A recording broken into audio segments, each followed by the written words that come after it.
Good morning, y'all. I want to open with a phrase that meteorologists do not use lightly because the Washington Post's own reporting on this weekend's setup describes it plainly. The strongest heat dome on the planet is currently towering over the United States. Not the strongest heat dome this country has seen this year, the strongest anywhere on Earth, right now, and it is centered directly over the South. I want to walk y'all through exactly how severe this specific dome actually is, how it fits into what has become a genuinely relentless pattern across this entire summer, and why officials and scientists alike are increasingly describing this as the new normal shape of an American summer rather than an unusual one-off season. Let's start with where things actually stand this weekend, because the numbers here are genuinely staggering. More than 100 million people across the United States are experiencing extreme humidity levels this weekend, with this newest heat dome still building in strength, now centered directly over the South, rather than the Central Plains corridor that bore the brunt of earlier domes this summer. Separately, roughly 97 million people from the Central Plains through the Southeast currently sit under active heat advisories, as a strong area of high pressure settles firmly over the region. I want y'all to understand what it means for meteorologists to be describing a domestic weather pattern as the strongest example of its kind occurring anywhere on the entire planet at this moment. That is not casual, exaggerated language. That is a direct sourced description from forecasters actively analyzing global atmospheric data, and it tells y'all everything you need to know about how seriously this specific setup deserves to be taken. Let me walk y'all through exactly why this particular heat dome has grown to that kind of planetary scale significance, because the mechanics genuinely matter here. A heat dome forms when an omega block ridge of high pressure stalls directly over a region, and I want to explain that terminology in plain language because I think understanding it changes how you experience a pattern like this one. Picture the jet stream, normally flowing in a relatively straight, fast-moving line across the country, instead bending into a shape resembling the Greek letter omega, with a tall ridge of high pressure sitting in the middle, flanked by dips on either side. That ridge acts exactly like a lid clamped over a pot, suppressing the convection that would normally build clouds and eventually break the heat with rain, while simultaneously compressing the air sinking down underneath it, a process called adiabatic warming that makes the trapped air even hotter than it would otherwise be. Unlike a normal frontal heat wave that pushes through and clears out within a few days, a heat dome can remain locked in place for days to weeks at a time, because the same broad-scale pattern responsible for creating it also actively resists the kind of progression that would normally move a weather system along. I want to explain why the overnight hours matter so disproportionately during exactly this kind of event, because it is the piece of heat dome danger that I think gets underestimated the most by people who have not lived through one before. The critical danger with a heat dome is cumulative rather than isolated to any single scorching afternoon. Every single night without meaningful temperature relief prevents the human body's normal physiological recovery process, and heat stress builds across multiple consecutive days rather than resetting back to zero each morning the way it would after an ordinary hot day followed by a genuinely cool night. That is exactly why forecasters have been so specific in their language about this pattern lacking overnight relief, because a string of nights that never drop into a genuinely restorative temperature range is precisely what turns a difficult stretch of hot weather into a lethal, cumulative public health emergency. Let me put this newest dome in the context of what has already been a genuinely relentless summer, because I do not think a single weekend's numbers fully capture just how much this country has already been through this year. This is not the first heat dome of 2026. It is not even the second or third. Back around the 4th of July, a historic heat dome parked directly over the country, pushing heat indices as high as 105 to 115 degrees across more than 2/3 of the continental United States, and directly affecting more than 200 million Americans at its peak, arriving at the exact moment the nation was gathering for Independence Day celebrations and high-profile international sporting events. Later in July, a third heat dome specifically targeted the central United States, placing 80 million Americans under heat advisories with no overnight relief, following closely on the heels of yet another dome that had already broken temperature records and contributed to 44 confirmed deaths. A broader analysis published by the Washington Post toward the end of July counted at least 70 deaths connected to that month's heat domes nationwide, a considerably higher figure than the individual state-by-state counts had shown when tallied separately. And in early August, a distinctly different dome settled over the western United States, pushing Phoenix to as high as 116 degrees and placing more than 50 million people under heat alerts across California, Nevada, Arizona, and stretching all the way north to the Canadian border. I want y'all to count along with me, because I think the sheer number here is the story in itself. This weekend's planet-topping dome, centered over the South, represents at least the fourth genuinely major heat dome event to grip significant portions of this country within a single summer. 4 separate, distinct atmospheric blocking events, each one severe enough to generate its own dedicated advisories, its own documented death toll, and its own emergency response, all within roughly a 6-week window stretching from early July through the middle of August.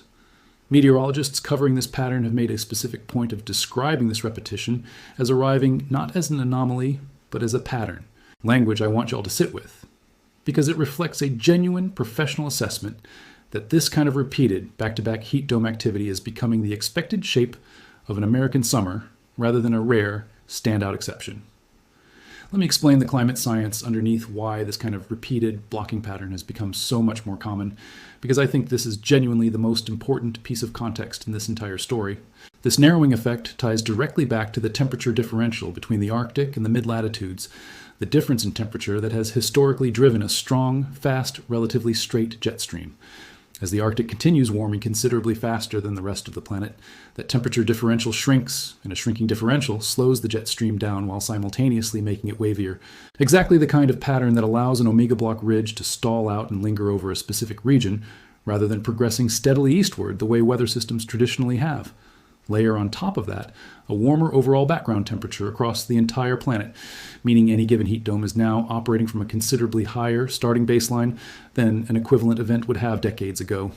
And you get exactly the kind of compounding, worsening pattern y'all have been living through this summer. One widely cited 2022 attribution study estimated that climate change has made heat dome events roughly 150 times more likely than they would have been in the pre-industrial era. A genuinely staggering multiplier that helps explain why a summer producing 4 separate major domes no longer strikes climate scientists as a statistical fluke.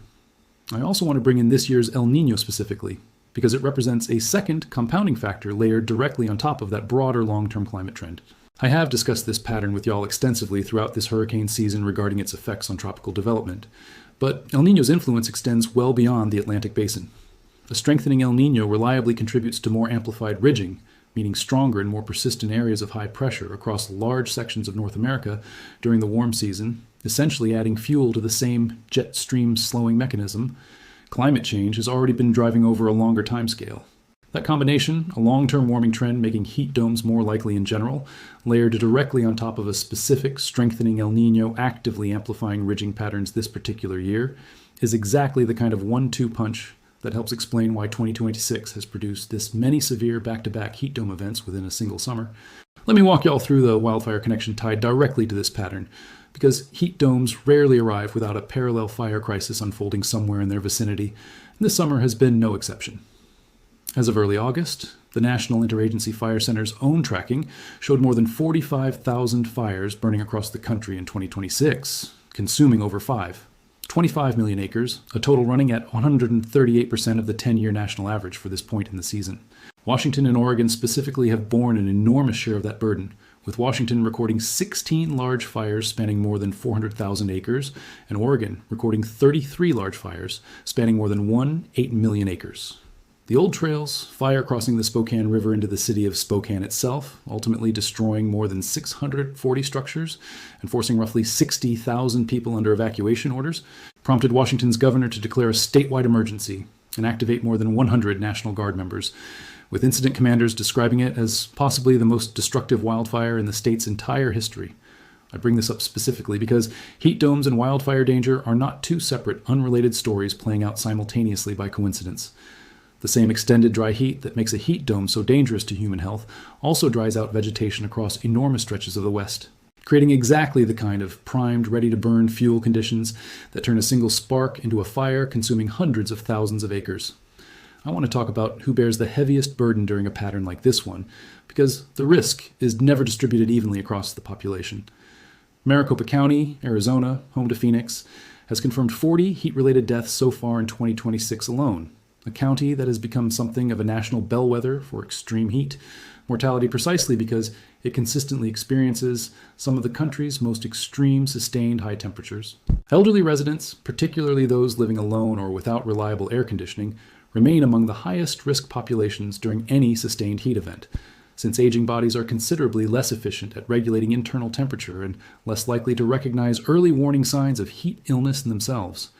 Outdoor workers, including construction crews, agricultural laborers, and delivery drivers, face disproportionate occupational risk, spending extended hours directly exposed to exactly the kind of extreme conditions this pattern has been producing. And low-income households without reliable, consistent access to air conditioning face a genuinely dangerous gap in protection precisely during the stretch of days when that protection matters most. Let me walk y'all through the practical guidance I want anybody currently living under this weekend's advisories to actually follow, because understanding the science behind this pattern only matters if it translates into real protective action. Check on elderly neighbors and relatives regularly throughout this stretch, especially anybody living alone or without reliable air conditioning. Never leave children or pets in a parked vehicle, even briefly, since interior vehicle temperatures can reach dangerous levels within minutes, even during a day that does not feel like the very peak of this pattern's heat. Stay hydrated proactively rather than waiting until you already feel thirsty, and limit strenuous outdoor activity specifically to the earliest morning hours, when temperatures sit at their daily low point. Know the early warning signs of heat exhaustion, including heavy sweating, weakness, dizziness, and nausea, since catching those symptoms early and moving into a cooled space can prevent the far more dangerous progression into full heat stroke. And if your own home lacks reliable air conditioning, identify your nearest public cooling center now, before conditions worsen further, rather than trying to locate one in the middle of an actual emergency. I also want to speak directly to anybody working outdoors right now, because this population carries a disproportionate share of this pattern's risk.